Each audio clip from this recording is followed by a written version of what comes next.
வணக்கம் மக்களே, வணக்கம். சற்று முன் கிடைத்திருக்கக்கூடிய ஒரு முக்கியமான தகவல் ஒன்றை பார்க்க போகிறோம். சற்று முன்பு முன்னாள் அமைச்சரான பொன்முடிக்கு ஜாமீன் கிடைத்தாச்சு. நீதிபதி அதிரடியான தீர்ப்பு கொடுத்துருக்காங்க. இது பெரும் பரபரப்பை ஏற்படுத்தியிருக்கு திமுக மத்தியில்.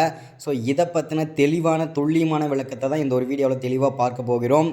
அதற்கு முன்பு நமது சேனலுக்கு நீங்கள் புதிய பார்வையாளராக இருப்பதற்கு வாய்ப்புகள் நிறையவே இருக்கிறது. ஸோ முடிஞ்ச அளவுக்கு எல்லாரும் மறக்காமல் நமது அரசியல் நியூஸ் சேனலை சப்ஸ்கிரைப் பண்ணிக்கோங்க. சப்ஸ்கிரைப் பண்ண உடனேயே பக்கத்திலே ஒரு பெல் பட்டன் வரும். அதை கிளிக் பண்ணி ஆல் என்ற ஆப்ஷனில் போட்டு வச்சுக்கோங்க. தொடர்ந்து நம்ம வீடியோ போட்டோம்னா உங்களுக்கு நோட்டிஃபிகேஷன் வந்துடும்.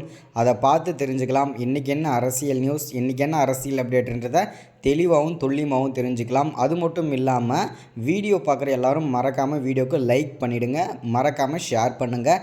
ஓகே, வாங்க வீடியோக்குள்ளே போகலாம். சற்று முன்பு கிடைக்கப்பட்டிருக்கக்கூடிய ஒரு முக்கியமான பரபரப்பான அதிர்ச்சிகரமான திமுகவை பொறுத்த வரைக்கும் ஒரு மகிழ்ச்சியான தகவல்னு கூட சொல்லலாம். பொன்முடிக்கு மகிழ்ச்சி தகவல், திமுகவிற்கு சோகமான தகவல்னு கூட சொல்லலாம். என்னப்பா சொல்கிற, கொஞ்சம் தெளிவாக சொல்லு அப்படின்றீங்களா? கண்டிப்பாக சொல்கிறேன்ப்பா. ஸோ என்ன அப்படின்னு பார்த்தீங்கன்னா, முன்னாள் அமைச்சரான பொன்முடி பார்த்திங்கன்னா ஒரு வாரத்திற்கு முன்பு அதிரடியாக அமலாக்கத்துறையினால் கைது செய்யப்பட்டு அவரை சென்னை உயர்நீதிமன்றத்தில் ஆஜர்படுத்தியிருந்தாங்க. என்ன காரணத்திற்காக அப்படின்னா, வருமானத்திற்கு அதிகமான சொத்து சேர்த்த காரணத்திற்காகவும் தவறான முறையில் பண பரிவர்த்தனை செய்த காரணத்திற்காகவும் அவரையும் அவரது மனைவியும் சென்னை அமலாக்கத்துறை அதிரடியாக கைது பண்ணி ஜாமீன் சென்னை ஹைகோர்ட்டுக்கு பார்த்திங்கன்னா கொடுத்துருந்தாங்க, ஆஜர்படுத்தியிருந்தாங்க. அதில் பார்த்திங்கன்னா 2 பேருக்கும், அதாவது முன்னாள் அமைச்சரான பொன்முடிக்கும் அவரது மனைவிக்கும் 3 ஆண்டுகள் சிறை தண்டனையும் 50 லட்ச ரூபாய் அபராத தொகையும் ஒரு மாதத்திற்குள் கட்டியே ஆக வேண்டும் என்று சென்னை உயர்நீதிமன்றம் அதிரடியாக தீர்ப்பு கொடுத்துருந்தாங்க. இதை ஏற்றுக்கொள்ள முடியாத முன்னாள் அமைச்சரான பொன்முடி அவர்கள் மேல்முறையீட்டுக்காக டெல்லிக்கு கொண்டு போயிருந்தாங்க.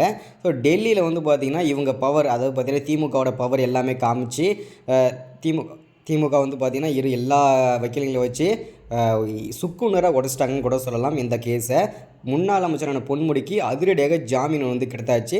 இனிமேல் வசந்த காலம்தான் பொன்முடிக்கு. ஸோ முன்னாள் ஏன் அப்படின்னு பார்த்தீங்கன்னா, இவர் இது வரைக்கும் செந்தில் பாலாஜி வெளியே எடுக்கிறதுக்கு எந்த விதமான நடவடிக்கையுமே எடுக்கலை. ஆனால் பொன்முடி எடுத்த உடனே கைதான ஒரு வாரத்துக்குள்ளேயே பார்த்தீங்கன்னா ஜாமீன் வாங்கி கொடுத்துருக்காரு முதல்வர் ஸ்டாலின். ஸோ என்ன காரணம் அப்படின்னா, வலது கை நிறைய பேர் பார்த்தீங்கன்னா திமுகவின் முதல்வர் ஸ்டாலினோட வலது கை பொன்முடி அப்படின்னு கூட சொல்லலாம். அது ஒரு காரணமாக கூட இருக்கலாம், அப்படின்றதுக்காகவும் இருக்கலாம்.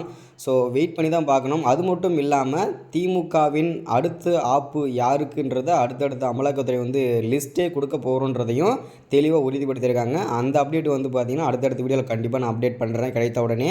ஸோ இதுதான் இந்த வீடியோவில் அப்டேட்டாக எல்லாருக்கும் நம்ம கொடுக்குறது. கண்டிப்பாக 100% பொன்முடிக்கு ஜாமீன் கிடைத்தாச்சு. இன்னும் ஒரு சிலருக்கு கண்டிப்பாக வெளியே வருவார், பார்க்கலாம். Thank you, welcome. Subscribe, like, share பண்ணுங்கள்.